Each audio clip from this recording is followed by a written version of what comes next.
আগের দিনে আমরা যেটা হয়েছিল সেটা হচ্ছে বংশগতি এবং কয়েকটি সাধারণ জিনগত রোগ।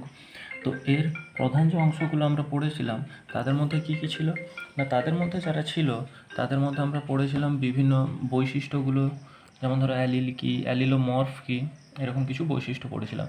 তো সেখানে আমরা মেন্ডেল সম্পর্কেও পড়েছিলাম। এবার আজকে যেটা পড়ব সেটা হচ্ছে মেন্ডেলের ক্ষেত্রে কয়েকটি পরীক্ষা করেন, যে পরীক্ষাগুলোর মধ্যে একটার নাম হচ্ছে মেন্ডেলের এক সংকর জনন পরীক্ষা, আর একটা হচ্ছে মেন্ডেলের দ্বিসংকর জনন পরীক্ষার ক্ষেত্রে। মেন্ডেলের এক সংকর জনন পরীক্ষা থেকে তিনি একটি সূত্র পান, যেটাকে প্রথম সূত্র রূপেও বলা হয় বা মেন্ডেলের প্রথম সূত্র, আর দ্বিতীয় পরীক্ষাটা থেকে দ্বিতীয় সূত্র পায়। তো আমরা আজকে এই দুটো পড়ব, যেটা হচ্ছে মেন্ডেলের 1 নম্বর সূত্র অনুযায়ী, যেটা হচ্ছে মনোহাইব্রিড ক্রস, আর দ্বিতীয় সূত্রটা আমরা যেখান থেকে পাই সেটা হচ্ছে ডাইহাইব্রিড ক্রস। মেন্ডেল তার এই পরীক্ষাগুলো বা পরীক্ষাটা প্রথম তোমরা জানো যে সেটা মটর গাছের উপর করেছিল, কারণ তাতে তিনি হচ্ছে যে 34 রকমের ভ্যারাইটি নিয়েছিল উদ্ভিদের ক্ষেত্রে, আর প্রজাতি নিয়েছিল, আর তাদের মধ্যে হচ্ছে 7 জোড়া বিপরীত চারিত্রিক বৈশিষ্ট্য বা 7টা চরিত্রকে নিয়েছিল। দেখো সেই একই টার্মটা আবার আসছে, 7টা চরিত্র মানে ক্যারেক্টারের কথা বলা হচ্ছে, এবং 7 জোড়া বিপরীত চারিত্রিক বৈশিষ্ট্য তার মানে ট্রেটের কথা উল্লেখ করা হচ্ছে। তো এখানে দুটো নাম আমরা এক্ষুনি শুনলাম, যেটার মধ্যে একটা ছিল কি, একটাকে বলা হচ্ছে মনো হাইব্রিড ক্রস। মনো মিন্স কি থাকে না, মনো মানে হচ্ছে যে একটি, হাইব্রিড মানে দুটো ভিন্ন উপাদানের সংযোগের ক্ষেত্রেও আমরা বলতে পারি, সেটাকে হাইব্রিড বলা হচ্ছে। তাহলে একটা চরিত্রের মধ্যে যদি ক্রস ওভার ঘটে, এবার বলবে যে একটা চরিত্রের মধ্যে কিভাবে বৈশিষ্ট্যের আদান প্রদান হতে পারে, বা সেক্ষেত্রে একটা বৈশিষ্ট্যই তো থাকছে।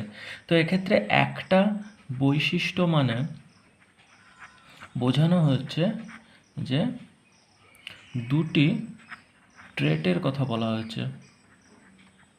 তাহলে মনোহাইব্রিড ক্রসের সংজ্ঞাতে আমরা বলতে পারি একটি মাত্র চরিত্র নিয়ে পরীক্ষা করা হবে বা এক জোড়া ট্রেট নিয়ে পরীক্ষা করা হয়ে থাকে। তো বিভিন্ন জায়গায় সংজ্ঞা বিভিন্ন রকমের আসছে।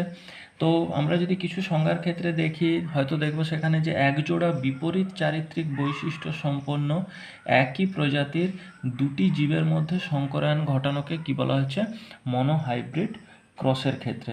তো এখানে দেখো তাহলে প্রথম টার্মেই বলা হয়েছে যে একজোড়া বিপরীত চারিত্রিক বৈশিষ্ট্য, একজোড়া বিপরীত চারিত্রিক বৈশিষ্ট্য মানেই কি ট্রেট। তো আমরা এখানে উল্লেখও করতে পারি যে একজোড়া ট্রেট নিয়ে পরীক্ষা করা হয়ে থাকছে। এখানে এই মনোহাইব্রিড ক্রসের ক্ষেত্রে এখানে যেহেতু একটাই চরিত্র বা একজোড়া বিপরীত চারিত্রিক বৈশিষ্ট্য নিয়ে করা হবে, তো মেন্ডেল তার এই পরীক্ষাটাকে করেছিল কিসের ক্ষেত্রে, মটর গাছের ওপর পরীক্ষা করেছিল। এবারে এই মনোহাইব্রিড ক্রসের অংশটাকে আমাদেরকে ওই ছকের মাধ্যমে দেখাতে হয়, কারণ এটা পরীক্ষার ক্ষেত্রে আসে। তো যখনই দুটো ট্রেট নেওয়া হচ্ছে তাদের মধ্যে কেউ প্রকট থাকতে পারে, কেউ প্রচ্ছন্ন থাকতে পারে। তো মেন্ডেল যে চরিত্রগুলোর ওপর পরীক্ষা করেছিল সেই চরিত্রটা কি ছিল না, সেই চরিত্রটা ছিল উচ্চতা। এবার এটি যদি চরিত্র হয় তাহলে এই চরিত্রের কি থাকছে, বিপরীত দুটি চারিত্রিক বৈশিষ্ট্য থাকবে। বিপরীত চারিত্রিক বৈশিষ্ট্যের মধ্যে একটি ছিল লম্বা, আরটি ছিল বেটে বা খর্বর ক্ষেত্রে। লম্বা যে চরিত্রটি, এর ক্ষমতা বেশি হওয়া, এর বহিঃপ্রকাশ ঘটে, সেই কারণে একে বলা হচ্ছে প্রকট, এবং বেটেটাকে কি বলা হচ্ছে, প্রচ্ছন্ন বৈশিষ্ট্য। তো এটাকে আমরা ডিনোট করছি ক্যাপিটাল টি দিয়ে, যেটি প্রকট বৈশিষ্ট্য, আর যেটা বেটে বৈশিষ্ট্য বা প্রচ্ছন্ন সেটাকে আমরা স্মল টি দিয়ে ব্যাখ্যা করছি। মেন্ডেল তার প্রত্যেকটা পরীক্ষার ক্ষেত্রে বিশুদ্ধ বৈশিষ্ট্যকে নিয়েছিল। তার মানে মেন্ডেলের পরীক্ষার ক্ষেত্রে কি ছিল না, একটা বিশুদ্ধ লম্বা। তাহলে দেখো এখানে এই যে টিটা, এটাই হচ্ছে ট্রেট, এবং এটা হোমোজাইগাস অবস্থাতে আছে। হোমোজাইগাস মানেই সেটাকে কি বলা হবে, বিশুদ্ধ বলা হবে। হোমোজাইগাস থাকলেই সেটাকে আমরা কি বলছি, বিশুদ্ধ বলবো। তো তাহলে এখানে ক্যাপিটাল টি এটা একটা বিশুদ্ধ বৈশিষ্ট্য। যদি এখানে আমরা স্মল টি ধরি, এটাও এক প্রকারের কি হবে, বিশুদ্ধ বৈশিষ্ট্য। তো এটাকে আমরা বলবো বিশুদ্ধ লম্বা, আর এটাকে আমরা বলবো বিশুদ্ধ বেটের ক্ষেত্রে। এদের মাঝখানে একটা সাইন দেওয়া হয় যেটা হচ্ছে ক্রস ওভারের ক্ষেত্রে। তো মেন্ডেল তার মটর গাছগুলোকে নিয়ে কি করেছিল, প্রাথমিক অবস্থাতে সেগুলোর মধ্যে ক্রস ওভার ঘটান।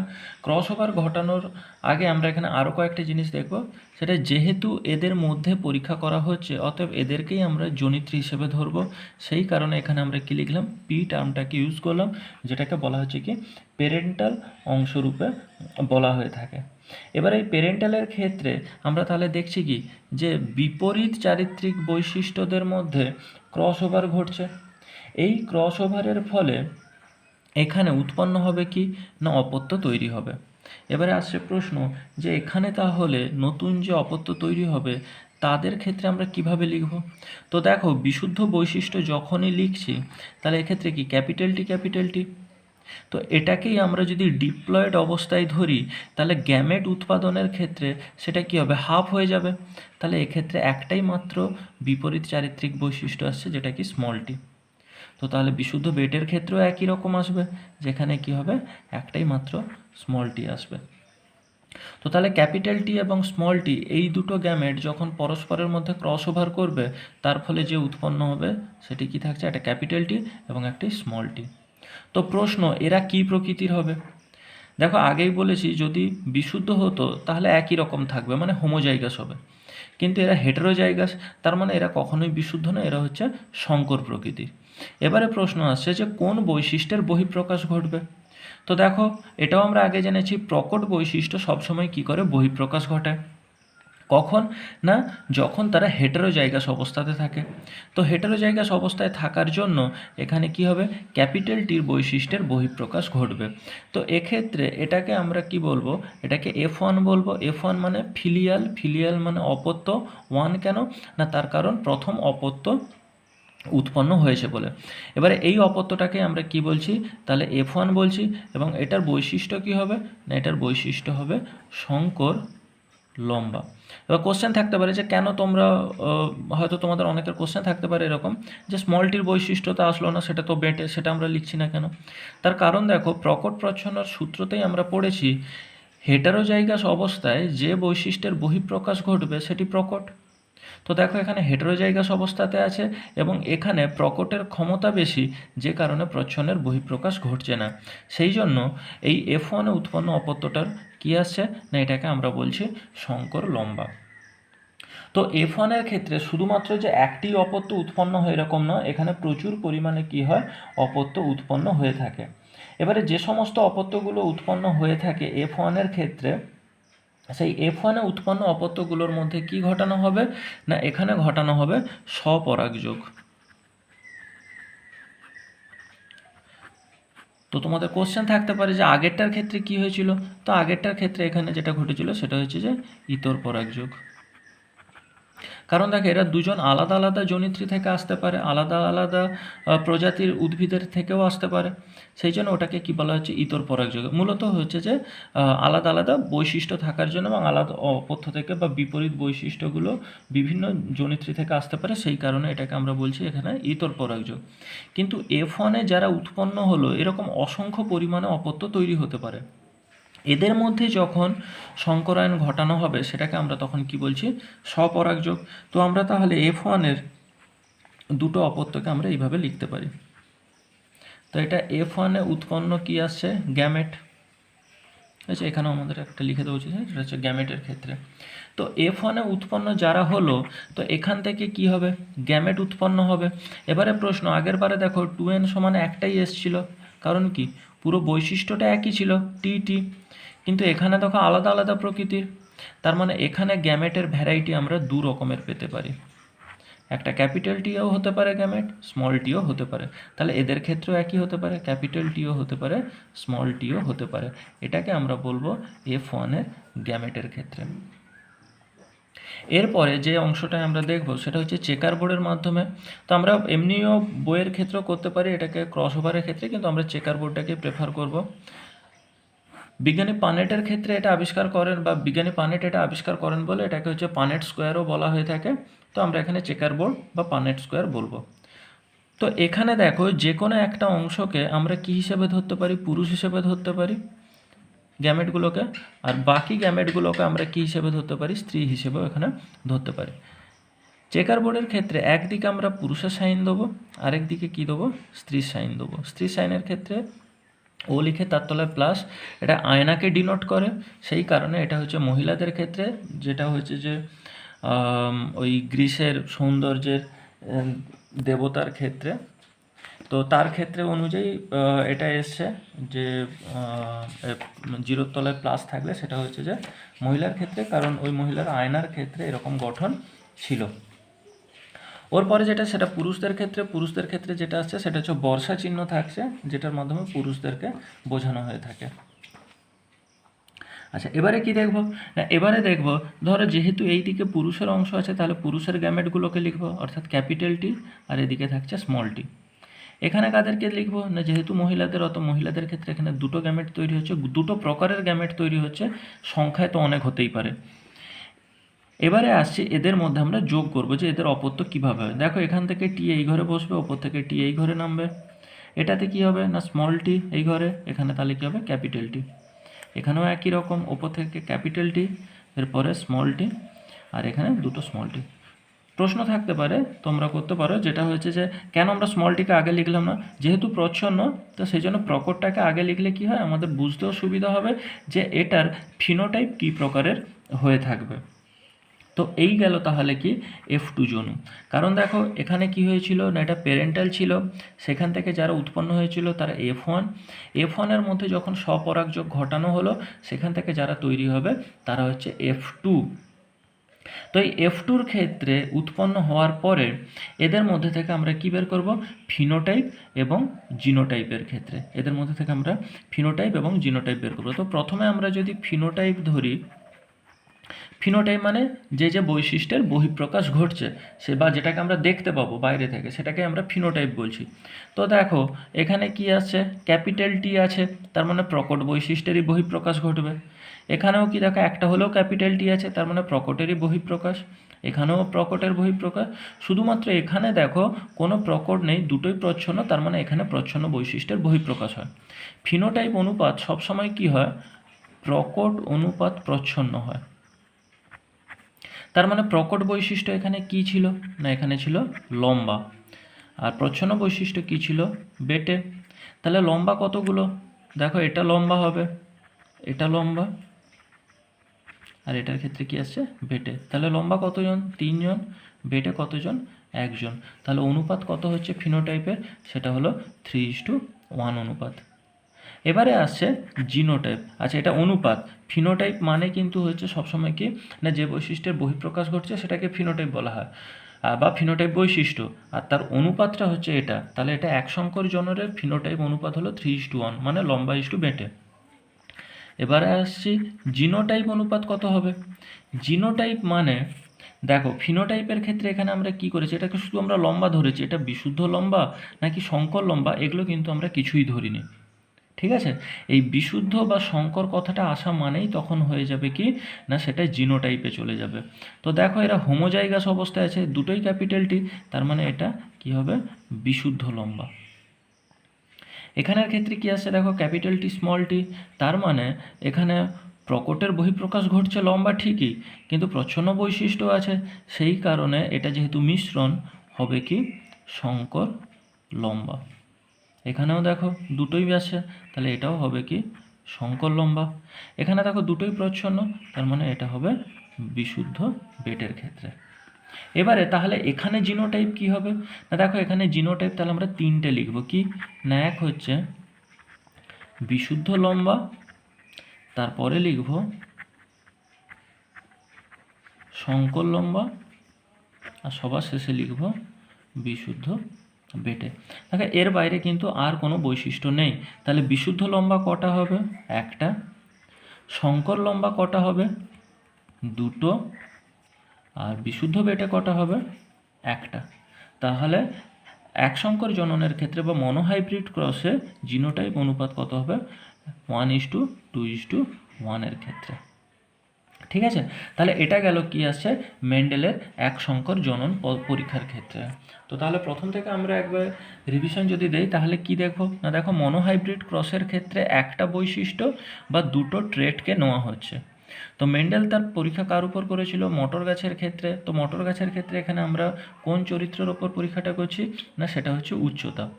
উচ্চতার মধ্যে কি কি দুটো ট্রেট ছিল, একটা হচ্ছে লম্বা আর একটা হচ্ছে বেটে। লম্বাটা হচ্ছে প্রকট ট্রেট আর বেটেটা হচ্ছে প্রচ্ছন্নের ট্রেটের ক্ষেত্রে।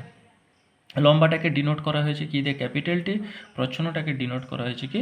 স্মল টি দিয়ে। তো মেন্ডেল তার পরীক্ষার ক্ষেত্রে সবসময় কি করতো না, যখন জনিত্রীকে নির্বাচন করতো সেটা হচ্ছে বিশুদ্ধ জনিত্রী থাকতো। তো সেক্ষেত্রে তাহলে আমরা এই জন্য নিয়েছি দেখো কি বিশুদ্ধ লম্বা, এবং তার সঙ্গে নিয়েছি কি বিশুদ্ধ বেটে, যেটাকে দেখো বলা হয়েছে প্যারেন্টাল টাইপ। এদের মধ্যে কি ঘটানো হয়েছে? ইতর পরাগযোগ ঘটানো হয়েছে। ইতর পরাগযোগ ঘটানো হবে তাহলে এখানে গ্যামেট উৎপন্ন হতে হবে। তো গ্যামেটের ক্ষেত্রে দেখো এখানে গ্যামেটের সংখ্যা প্রচুর হতে পারে, অসংখ্য হতে পারে, কিন্তু প্রকৃতি কত রকমের হবে সেটা এক প্রকারেরই, ক্যাপিটাল টি। এখানেও দেখো স্মল টি এক প্রকারেরই হয়েছে। এদের মধ্যে যখন ক্রস ওভার ঘটলো তার ফলে যে হলো সেটা হচ্ছে সংকর লম্বা, যেটা হচ্ছে ক্যাপিটাল টি স্মল টি, যেটা হচ্ছে F1-এ অপত্য। এবারে প্রশ্ন যে এখানে কি এই একটাই তৈরি হয়? না, এখানে কি হয় প্রচুর পরিমাণে অসংখ্য হাজার হাজার তৈরি হতে পারে, যেটা হচ্ছে সংকর লম্বা এই প্রকৃতিরই উদ্ভিদ পাওয়া যাবে। তাদের মধ্যে ওই উদ্ভিদগুলোকে নিয়ে যদি আমরা সংকরায়ন ঘটাই তাহলে সেটা কি স্বপরাগযোগের অন্তর্গত হচ্ছে। তো সেই স্বপরাগযোগের মধ্যে অন্তর্গত হওয়ার জন্য তো দেখো F1-এ যে অপত্যগুলো ছিল তাদের মধ্যে আমরা কি করছি? ক্রস ওভার ঘটাচ্ছি। ক্রস ওভার ঘটাতে গিয়ে আমরা এখানে প্রথমেই দেখবো তাহলে গ্যামেট তৈরির ক্ষেত্রে। তো গ্যামেটের ক্ষেত্রে দেখো ক্যাপিটাল টি এক প্রকারের, স্মল টি এক প্রকারের। কোশ্চেন করবে এখানে তো দুটো থেকে একটা এলো। হ্যাঁ, তো তার কারণ হচ্ছে যে এখানে দুটোর মধ্যে কি একই বৈশিষ্ট্য আছে, সেই জন্য এক প্রকারেরই গ্যামেট হচ্ছে, সংখ্যায় অনেক। কিন্তু এখানে আমরা কি দেখছি? দু প্রকারের গ্যামেট হবে। একটা ক্যাপিটাল টি মানে লম্বা গ্যামেট হবে, মানে লম্বা প্রকৃতির গ্যামেট, আর একটা আছে দেখো বেটে প্রকৃতির গ্যামেট। তাহলে এখান থেকে দু প্রকার, এখান থেকে দু প্রকার।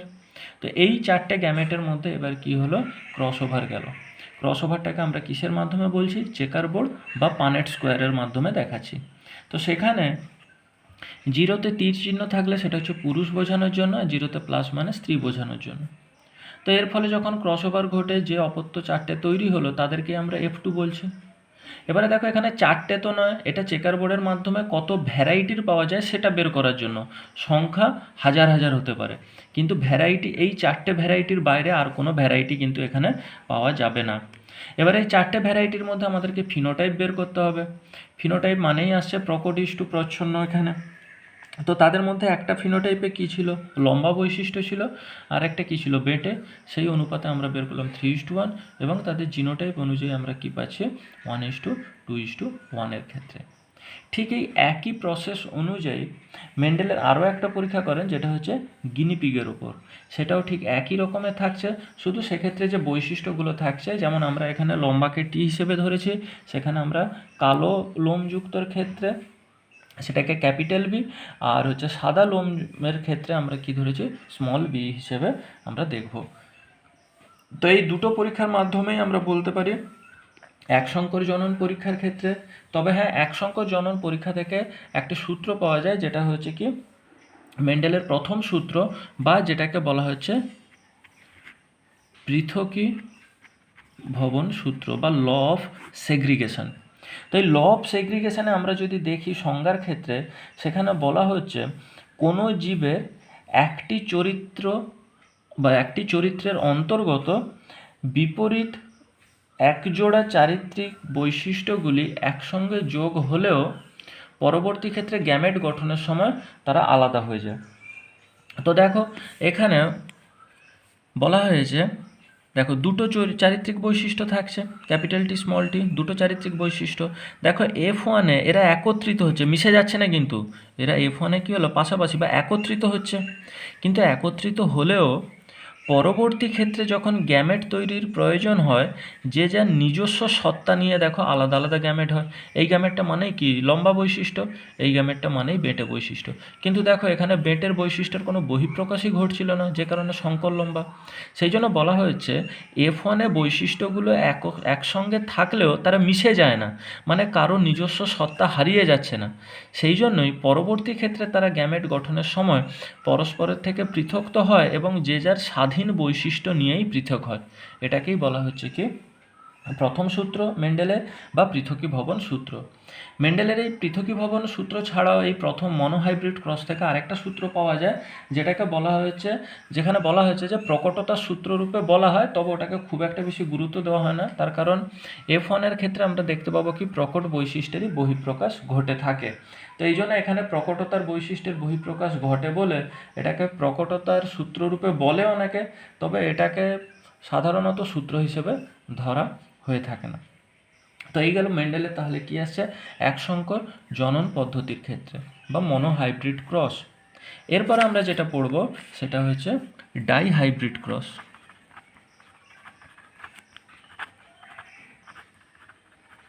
দেখো ডাইহাইব্রিড ক্রসের মধ্যেই এখানে উল্লেখ আছে কি ডাই, তার মানে দুটো হবে। দুটো মানে কি আসছে না দুটো চরিত্র হবে। দুটো মানে কি আসছে দুটো চরিত্র। তো দুটো চরিত্রের মধ্যে ধরো আমরা এখানে একটা ধরলাম উচ্চতা, আর একটা আমরা ধরলাম বর্ণ, তাহলে এরা দুজন কি চরিত্র গেল, এই জন্য এটাকে কি বলা হচ্ছে ডাইহাইব্রিড ক্রস। কিন্তু এটাও ভেবে দেখো দুটো চরিত্র বলছে মানে দুজোড়া বিপরীত চারিত্রিক বৈশিষ্ট্য হবে। অতএব এখানে আমাদের এর পরের ক্ষেত্রে আমরা এরকম লিখতে পারি যে উচ্চতার ক্ষেত্রে তাহলে কি লম্বা বেটে, দেখো বিপরীত চারিত্রিক বৈশিষ্ট্য মানে অ্যালিল। আবার বর্ণের ক্ষেত্রে আমরা এটাকে ধরতে পারি, তোমাদের বইতে এই অনুযায়ী কি কি দেওয়া আছে, এখানে মনে হচ্ছে যে সাদা বা হলুদ এরকম কিছু দেওয়া আছে। আচ্ছা, তোমাদের বইতে হয়েছে যে হলুদ এবং সবুজের ক্ষেত্রে হিসেবে দেওয়া আছে। ঠিক আছে, আমরা এখানে যে কোনো একটা ধরতে পারি। তো এখানে ধরো আমরা ধরলাম হলুদ আর একটা হচ্ছে সবুজ। তাহলে দেখো দুটো চরিত্র হতে পারে বা দুজোড়া বিপরীত চারিত্রিক বৈশিষ্ট্য নিয়ে যে পরীক্ষা নিরীক্ষাগুলো করা হয় মেন্ডেলের ক্ষেত্রে সেটাকে বলা হচ্ছে, বা মেন্ডেল যেটাকে করে থাকেন পরীক্ষাটা সেটাকেই বলা হচ্ছে কি ডাইহাইব্রিড ক্রসে। ডাইহাইব্রিড ক্রসে মেন্ডেলের পরীক্ষাটাই আমরা এখানে ধরছি। সেক্ষেত্রে উনি কি কি বৈশিষ্ট্য না একটা হচ্ছে যে বীজের বর্ণ, আর একটা সেক্ষেত্রে কি আছে বীজের প্রকৃতি। বীজের বর্ণ দুটো নিয়েছেন, যেটা কি কি না একটা হচ্ছে হলুদ আর একটা আসছে সবুজ। আর বীজের প্রকৃতির ক্ষেত্রে যে দুটো বৈশিষ্ট্য নেওয়া হয়েছে বা বিপরীত চারিত্রিক বৈশিষ্ট্যগুলো নেওয়া হয়েছে তাদের মধ্যে একজন হচ্ছে গোলাকার আর একটা হচ্ছে কুঞ্চিত। তো তাহলে আমাদের প্রত্যেকটা পরীক্ষার ক্ষেত্রে মেন্ডেলের প্রথমেই আমরা কি দেখেছি, সেক্ষেত্রে হচ্ছে বিশুদ্ধ বৈশিষ্ট্য নেওয়া হবে। তো এখানে বিশুদ্ধ বৈশিষ্ট্যের জন্য আমরা এখানে প্রথমেই কি লিখছি, বিশুদ্ধ হলুদ গোলাকার। আর একটা কি নিচ্ছে বিশুদ্ধ সবুজ কুঞ্চিত। দেখো এখানে এই গোলাকার আর এই হলুদ এরা দুজনেই হচ্ছে প্রকট বৈশিষ্ট্য, আর এরা দুজন প্রচ্ছন্ন বৈশিষ্ট্য। বিশুদ্ধ হলুদ এবং গোলাকারের জন্য তো হলুদের জন্য আমরা কি লিখছি ওয়াই লিখছি ক্যাপিটাল ওয়াই, আর গোলের জন্য আমরা কি লিখছি ক্যাপিটাল আর ক্যাপিটাল আর। এবার বলবো কেন দুটো লিখলাম, একটা লিখতে পারতাম। তো যেহেতু বিশুদ্ধ বলা হচ্ছে তার মানে দুটো অ্যালিলি কী হবে একই প্রকৃতির হবে বা হোমোজাইগাস অবস্থায় আসবে। তো বিশুদ্ধ সবুজ কুঞ্চিতর ক্ষেত্রে একই রকম, সবুজের জন্য আমরা স্মল ওয়াই লিখছি আর কুঞ্চিতের জন্য আমরা স্মল আর লিখছি। এটা গেল তাহলে আমাদের কি প্যারেন্টাল। এদের মধ্যে কি পরাগযোগ হবে ইতর পরাগযোগ। যখনই ইতর পরাগযোগ হচ্ছে তার মানে এখানে কি হবে গ্যামেট উৎপাদন করতে হবে।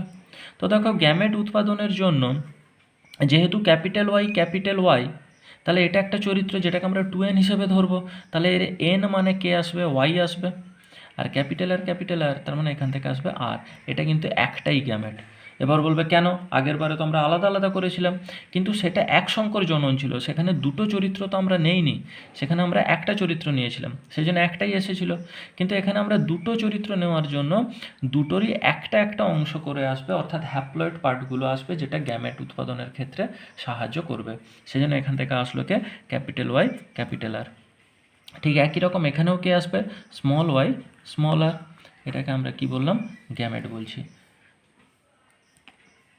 গ্যামেটগুলোর মধ্যে যখন এবার ক্রসিং ওভার ঘটলো তাহলে এখানে কে উৎপন্ন হবে capital Y small R small R. এটা কিসে না, এটা হচ্ছে F1। আমি কেন ক্যাপিটাল ওয়াই এর পর ক্যাপিটাল আর লিখলাম না, এটা বোঝার জন্য যে তার নিজস্ব অ্যালিলগুলো পাশাপাশি থাকলে আমাদের বুঝতে সুবিধা হবে, সেই কারণে আমরা তাহলে কী লিখলাম, capital Y capital R small R. এটা গেল কিসের ক্ষেত্রে, F1 এর ক্ষেত্রে। কিন্তু F1 এর পরে আমাদেরকে F2তে যেতে হবে, তবেই গিয়ে আমরা ডাইহাইব্রিড ক্রস সম্পর্কে পুরোটা বুঝতে পারবো। এইখানেই হচ্ছে সবথেকে ইম্পর্টেন্ট পার্ট, যেটা কি এই capital Y capital R small R এরা কত রকমের গ্যামেট উৎপাদন করে থাকে। আমি এখানে তোমাদেরকে দুটো প্রসেসই বলছি। দেখো সবথেকে সহজ যে প্রসেসটা বলা হয় সেটা হচ্ছে capital Y capital R small R. তো দেখো এখানে মনে রাখো, নিজস্ব অ্যালিল পরস্পর যুক্ত হয়ে গ্যামেট গঠন করবে না। তো অনেক ক্ষেত্রে তোমরা হয়তো এরকমও শিখেছো বা শিখবে, সেখানে হয়তো বলা হয় যে তোমরা এই ক্যাপিটাল ওয়াইটাকে 1 ধরো, স্মল ওয়াইটাকে 2 ধরো, ক্যাপিটাল আরকে 3 ধরো, আর স্মল আরকে 4 ধরো। এইভাবে করলেও হয়, কিন্তু এটা আমি বলছি কেন এটা করবে না।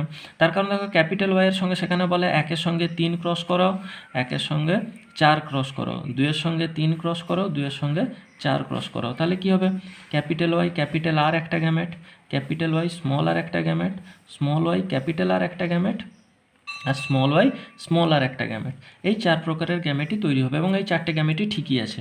কিন্তু পরীক্ষার সময় যদি তোমরা এই থিওরি মেনে যাও যে 1-এর সঙ্গে 3, 1-এর সঙ্গে 4, কোনো কারণে যদি তোমরা ক্যাপিটাল ওয়াই এর পর ক্যাপিটাল আর লিখে ফেলো, স্মল ওয়াই স্মল আর, তখন দেখো 1-এর সঙ্গে 3 নিজস্ব অ্যালিলই যোগ হয়ে যাবে।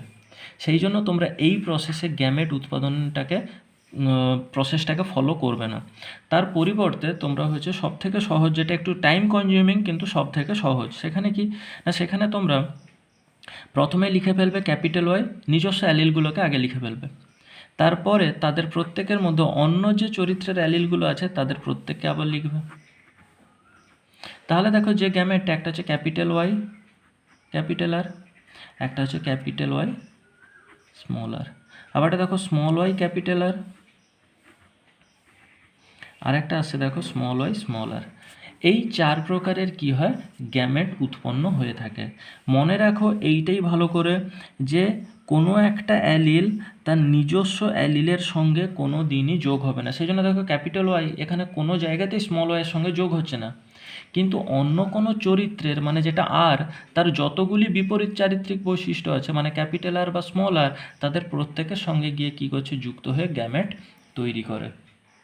ঠিক আছে, তাহলে এখানে আমাদের মোট কত রকমের গ্যামেট তৈরি হলো না, capital Y small R capital Y small R, আচ্ছা আগেটা capital Y capital Y small R, small Y capital R, small Y small R.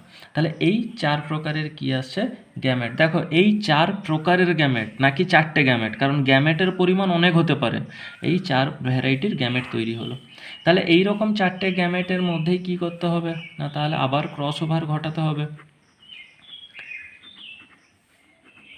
তাহলে এই ক্রস ওভারের জন্য দেখো 1 2 3 4, তার মানে 4টে মেল গ্যামেট এবং 4টে ফিমেল গ্যামেট। তাহলে অপত্যর ভ্যারাইটি কত রকমের হতে পারে না, 16 রকমের ভ্যারাইটি আমরা পেতে পারি। তো এই জিনিসটাকেই আমরা ওই গ্যামেটটাকেই হচ্ছে ছকের মধ্যে লিখছি। দেখো প্রথমে লিখেছিলাম ক্যাপিটাল ওয়াই ক্যাপিটাল আর, তোমরা এইভাবেই প্র্যাকটিস করবে, তার কারণটা পরে আসছে। Capital Y small Y capital R, small Y small আর।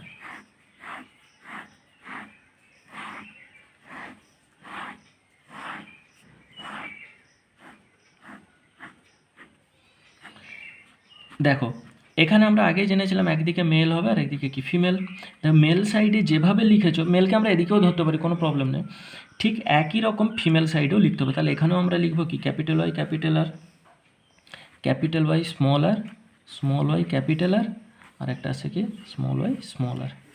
ঠিক আছে, এইবারে দেখো আমরা প্রত্যেকটার মধ্যে এখানে তাহলে বসাবো, এখান থেকে তাহলে কি দুটোই ক্যাপিটাল ওয়াই দুটোই ক্যাপিটাল আর, এখানে কি হবে capital Y capital R small R, capital Y small Y capital R. তোমরা এগুলোকে একটু দেখবে।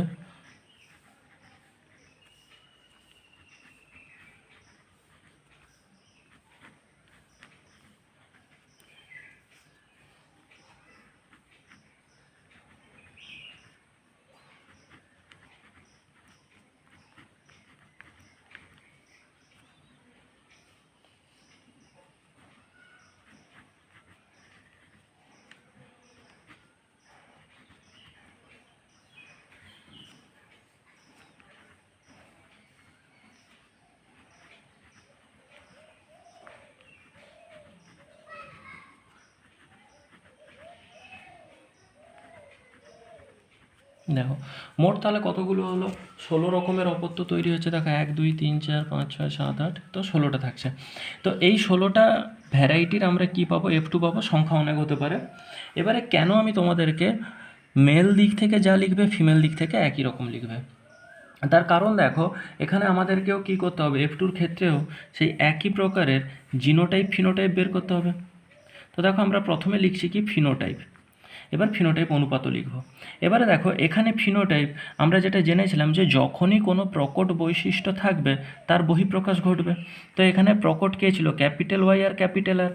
এরা দুজন থাকা মানেই তাহলে কি হবে, ওয়াই এর জন্য হলুদ হবে আর আর এর জন্য কি হবে, অমসৃণ হবে। আচ্ছা, এটা আমরা আগের ক্ষেত্রে কি লিখেছিলাম,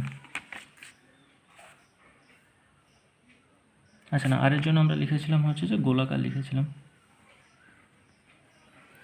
তো এখানে তাহলে কি আসছে, হলুদ এবং গোলাকার আসছে। তো তাহলে দেখো একটা মাত্র ক্যাপিটাল ওয়াই আর একটাই যদি ক্যাপিটাল আরও থেকে থাকে সেটা হবে হলুদ আর গোলাকার। তো দেখো এইভাবে লিখলে এই সুবিধাটা হয় কি, আমি তাদের মধ্যে লাল কালার করছি, যেগুলো হবে কি না, যেগুলো হবে হলুদ গোল, কারণ এটা কি ফিনোটাইপের একটা অংশ। তো সেই অনুযায়ী দেখো 1 2 3 4 5 6 7, দেখতে পেলে তাহলে মোট কটা, 1 2 3 4 5 6 7 8 9টা। দেখো এইটা এরকম লেখার জন্য এটা একটা ত্রিভুজের মতোই আসবে। দেখো এরা সবাই কিসের মধ্যে দিয়ে গেছে না, এরা প্রত্যেকে হচ্ছে হলুদ গোল, কারণ দেখো প্রত্যেকের মধ্যে একটা হলেও ক্যাপিটাল ওয়াই আছে আর একটা হলেও ক্যাপিটাল আর আছে। তো তাহলে হলুদ গোলাকার কতগুলো থাকছে, 9টা। ক্লিয়ার হলো? আচ্ছা, এইবারে আমরা দেখব যে এদের মধ্যে কতজন থাকছে যারা হচ্ছে হলুদ কিন্তু তাদের মধ্যে কি আসছে, গোলাকার না হয়ে কুঞ্চিত। এবার দেখো কুঞ্চিত হতে গেলে তাহলে দুটোই স্মল আর থাকতে হবে, কারণ কুঞ্চিত প্রচ্ছন্ন বৈশিষ্ট্য। সেই কারণে দেখো আর হলুদ হতে গেলে কি একটা ক্যাপিটাল ওয়াই থাকলেও হবে। তো এখানে দেখো এই একটা দেখো ক্যাপিটাল ওয়াই আছে, এখানেও দেখো একটা হলেও ক্যাপিটাল ওয়াই আছে, এখানেও দেখো একটা হলেও ক্যাপিটাল ওয়াই আছে, আর বাকি দেখো দুটো করেই স্মল আর। তার মানে এরা কি হয়ে গেল, হলুদ কুঞ্চিত। এরা কত রকমের আছে, 3 রকমের। তারপরে কি আসছে না, তারপরে আমরা দেখব যে এখানে আমরা পাবো সবুজ এবং যেটা হচ্ছে গোলাকার। তাহলে সবুজ হতে গেলে কি আসতে হবে না, সবুজ হতে গেলে দুটোকেই স্মল ওয়াইতে আসতে হবে। সবুজ হতে গেলে কি হতে হবে, দুটোই স্মল ওয়াই আসতে হবে। তো দেখো সেই অংশগুলোকে আমরা গোল করছি, এটাকেও আমরা ত্রিভুজের মতো ফেলাতে পারি, ছোটো একটা ত্রিভুজ। তাহলে এরকম কতগুলো থাকছে সবুজ গোলকার, 3টে। আর সবার শেষে থাকছে যেটা, সেটা কি না, সেটা হয়ে গেল আমাদের সবুজ কুঞ্চিত, যেটাকে একদম লাস্টে যে হচ্ছে একা অবস্থায় থাকছে। তাহলে অনুপাত কত হলো, ফিনোটাইপিক অনুপাত 9:3:3:1। এইভাবে যদি তোমরা লেখো তাহলে দেখো এটা ত্রিভুজে পেয়ে যাবে, এখানে একটা ছোট ত্রিভুজ আর একা পড়ে থাকবে, আর যারা বাকি থাকছে তারা এক প্রকারের হয়ে থাকবে। তো এইটা করলে কি হয়, সহজে তোমরা এটাকে খুঁজে পেতে পারবে। তা না হলে যদি এদিক ওদিক করে লেখো তাহলে খুঁজতে অনেক সময় লাগবে, তাতে ভুল থেকেই যাবে, কারণ বুঝতেই পারছো প্রচুর ওয়াই আর আর এর ব্যাপারগুলো আছে, তো সেখানেও ভুল হওয়ার সম্ভাবনা থাকে। তোমরা এইভাবে করলে সম্ভাবনাটা অনেকটাই কমে যায়। তো এটা গেল তাহলে কি ফিনোটাইপ, যে বৈশিষ্ট্যগুলোর বহিঃপ্রকাশ ঘটছে। তো সেই রকম ফিনোটাইপ তাহলে অনুপাত কত, দ্বিসংকর জননের, যেটা হচ্ছে 9:3:3:1। এবারে আমরা যাব ফিনোটাইপের পরে যেটা হচ্ছে জিনোটাইপ। জিনোটাইপ মানেই দেখো এখানে একটু আগে আমরা ফিনোটাইপকে ভাঙলেই কিন্তু জিনোটাইপ পাবো। যদি আমরা ফিনোটাইপটা লিখি এখানে, যেটা ধরো 9:3:3:1, যেটা হচ্ছে যে কী ছিল, ফিনোটাইপ। একটু আগেই আমরা লিখেছিলাম ফিনোটাইপ। এই ফিনোটাইপকে ভাঙলেই আমরা কি পেয়ে যাব, জিনোটাইপকে পেয়ে যাব। তার কারণ দেখো যদি এই 9কে ভাঙি, এখানে আমরা 4 রকমের জিনোটাইপ পাবো। এটা ঠিক যে তারা গোল এবং হচ্ছে যে তারা সবুজ বর্ণের, কিন্তু মানে যেটা এই 9টা ছিল কী ছিল, গোল মানে গোলাকার সবুজ ছিল, কিন্তু তারা অনেক ভ্যারাইটির হতে পারে। কেউ হতে পারে বিশুদ্ধ হতে পারে, কেউ সংকর প্রকৃতির হতে পারে। সেই বিশুদ্ধ এবং সংকরটাকে বের করাটাই হয়েছে যাবে কিসে, জিনোটাইপের ক্ষেত্রে।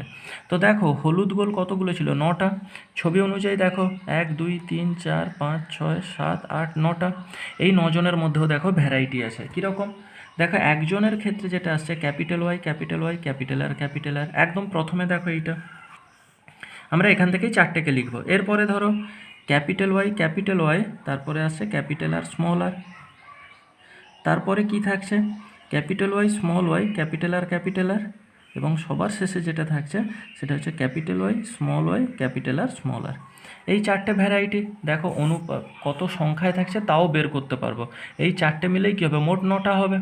দেখো এখানে প্রথম যে আসছে সে ক্যাপিটাল ওয়াই ক্যাপিটাল আর, এটা দেখো গোটা ওই অংশের মধ্যে আর কোথাও নেই, ওটা একটাই আছে। তো আমরা এখানে তাহলে কি লিখলাম, 1 লিখলাম। এরপর capital Y capital R small আর।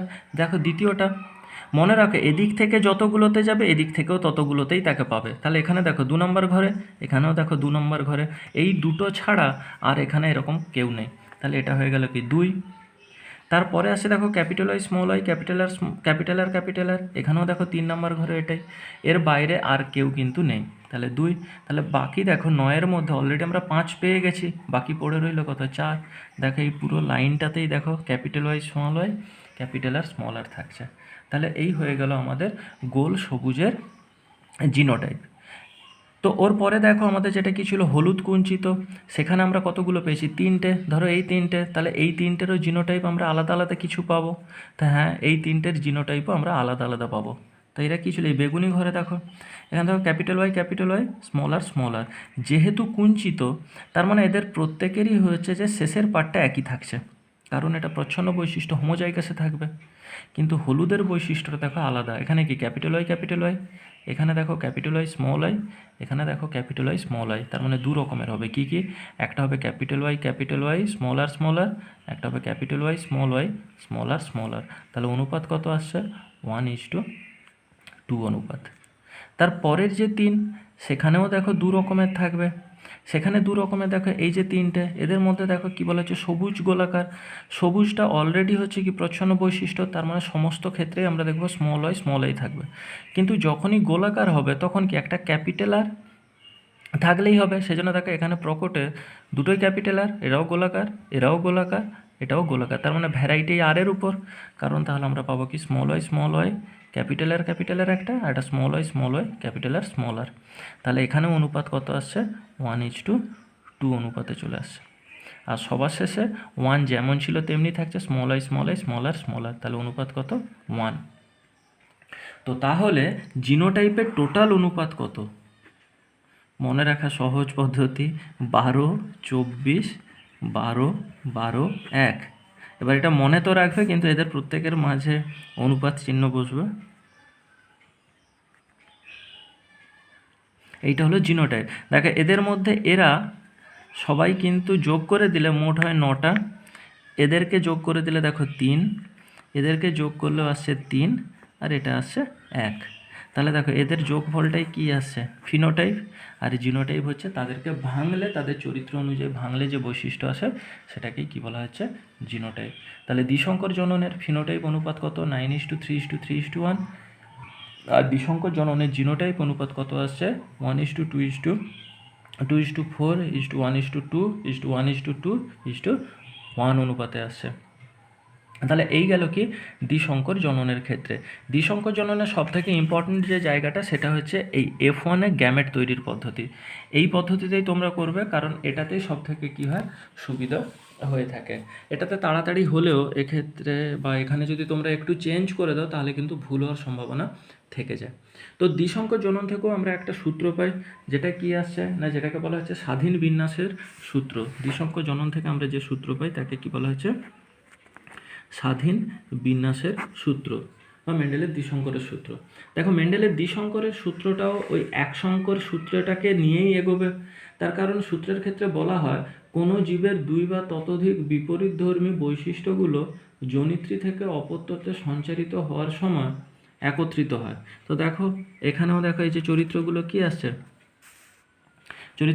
আসছে, না দেখো একসঙ্গে যুক্ত হলেও কি আসছে, এরা পরস্পরের থেকে আলাদা তো হয় দেখায় যে পরস্পরের থেকে কি হয়েছে, আলাদা হয়। এছাড়াও বলা হয়েছে প্রত্যেকটা বৈশিষ্ট্য নিজস্ব অ্যালিল ছাড়া অপর যত রকমের চারিত্রিক বৈশিষ্ট্যগুলো থাকছে তাদের সঙ্গে গিয়ে কী করে যুক্ত হয় এবং বিভিন্ন রকমের গ্যামেট হয়। ঠিক আছে, তো তাহলে কি আসে না, দ্বিসংখ্য জননের ক্ষেত্রে বিপরীত চারিত্রিক বৈশিষ্ট্যগুলো অপত্যতে সঞ্চারিত হওয়ার সময় একত্রিত হচ্ছে।